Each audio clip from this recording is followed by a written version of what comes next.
एक minute role का ready साहेब जिल्हाधिकारी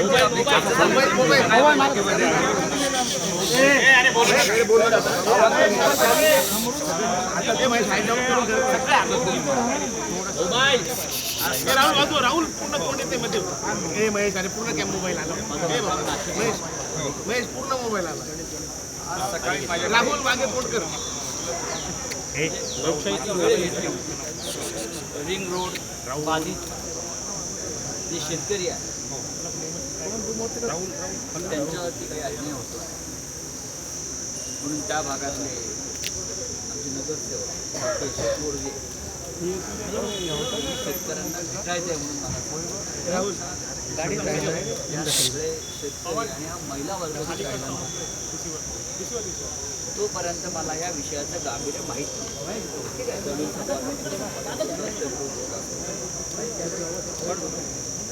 कमलाबाई फिरकाडे ज्या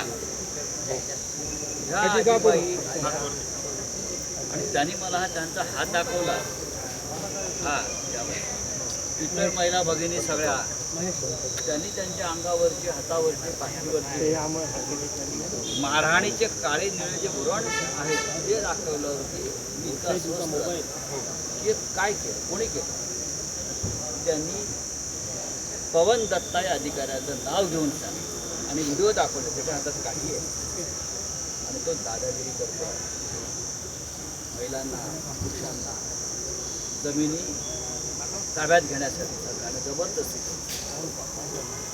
आणि ज्या पद्धतीने मारहाण झाली त्यानंतर ताबडतोब पवन दत्ताना फोन केला म्हणजे काय सांगितलं तुम्हाला मारण्याचा अधिकार दिला कोणी तुमचं IAS ट्रेनिंगमध्ये जबरदस्तीनं भूसंपादन करताना वृद्ध महिलांना अशा प्रकारे मारहाण करा असं ट्रेनिंग दिलं आहे का मला प्रधानमंत्र्यांना विचारावं लागेल आम्ही येतो तिकडे भेटायला दत्ता गायकवाड खाली डेलिगेशन चर्चा सुरू असताना ते महाशय पळून गेले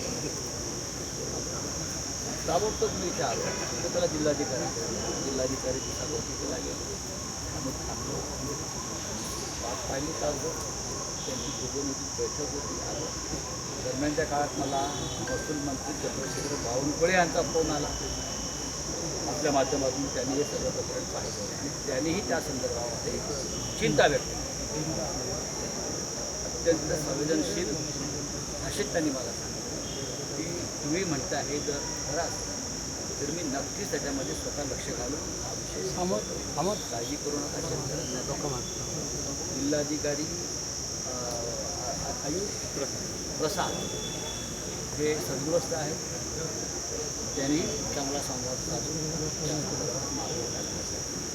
प्रयत्न करतो आणि ती स्वतःच्या लक्षात सकाळी 7 वाजता सरकार कामाला लागतं 7 वाजता लोकांच्या घरात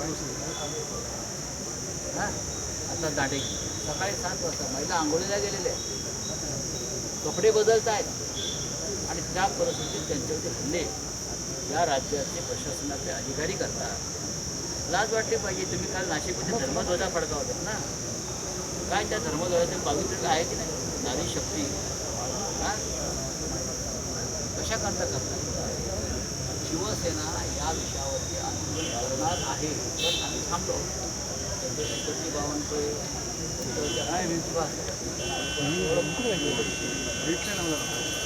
जिल्हाधिकाऱ्यांना सुद्धा बोलताना मला जाणवलं की त्यांनी याच्यातून मार्ग काढायचा आणि या आजीबाईंसारख्या ज्या असंख्य आमच्या भगिनी आहेत तुम्ही याला त्यांचा आवाज ऐकावा लागतो तुम्ही जबरदस्तीने त्यांची घरं आणि शेती ताब्यात घेऊन जाणार नाही तुम्ही समृद्धीसाठी अनेकदा रस्ते वळवलेले आहेत ना लोकांच्या जमिनी वाचवल्या आहेत हां कॅप्टन खराची जमीन तुम्ही वाचवली आहे 17 ठिकाणी मग ह्या आमच्या भगिनींचं सुद्धा घर माणसाची वाचायला पाहिजे, ही आमच्या शिवसेनेची भूमिका आहे.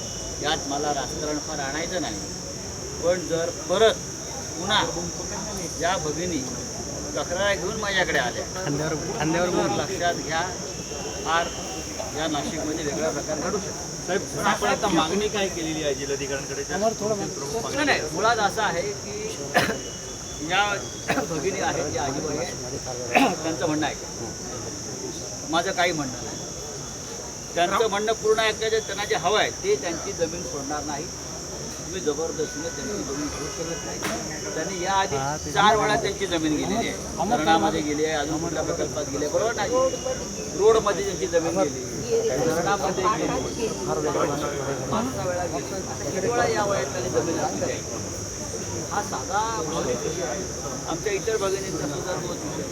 तुम्ही पूर्णमध्ये आला आणि हे जे अधिकारी आहेत त्यांच्यावर तुम्ही त्यांना सोपा दिली. जिल्हाधिकारी काय म्हणते त्यांनी मला सांगायचं या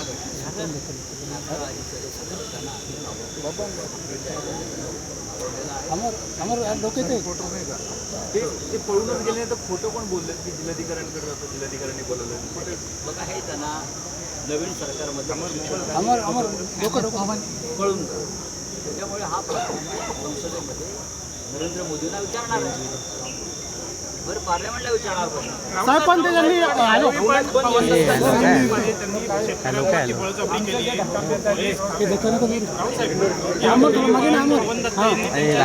एक पण प्रांत आहेत इंदूरमध्ये सुद्धा आप्पासाहेब शिंदे नावाचे अधिकारी आप्पासाहेब शिंदे प्रांत अधिकारी त्यांच्या सुद्धा अशा अरेरावीच्या तक्रारी आहेत. मी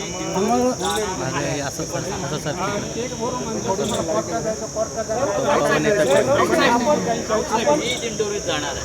कोण मागं सर? माझं पुढल्या आठवड्यामध्ये बावनकुळ्यांशी माननीय मंत्री महसूल मंत्री त्यांच्याशी या विषयावर पाहू ना. हा महाराष्ट्र यायचा नाही, महाराष्ट्रात राहायचा ना. आप्पा शिंदेला बघू ना. सरकार येतात, सरकार जातात. शेजारी मार्केट 3 नंबर नाही होतं.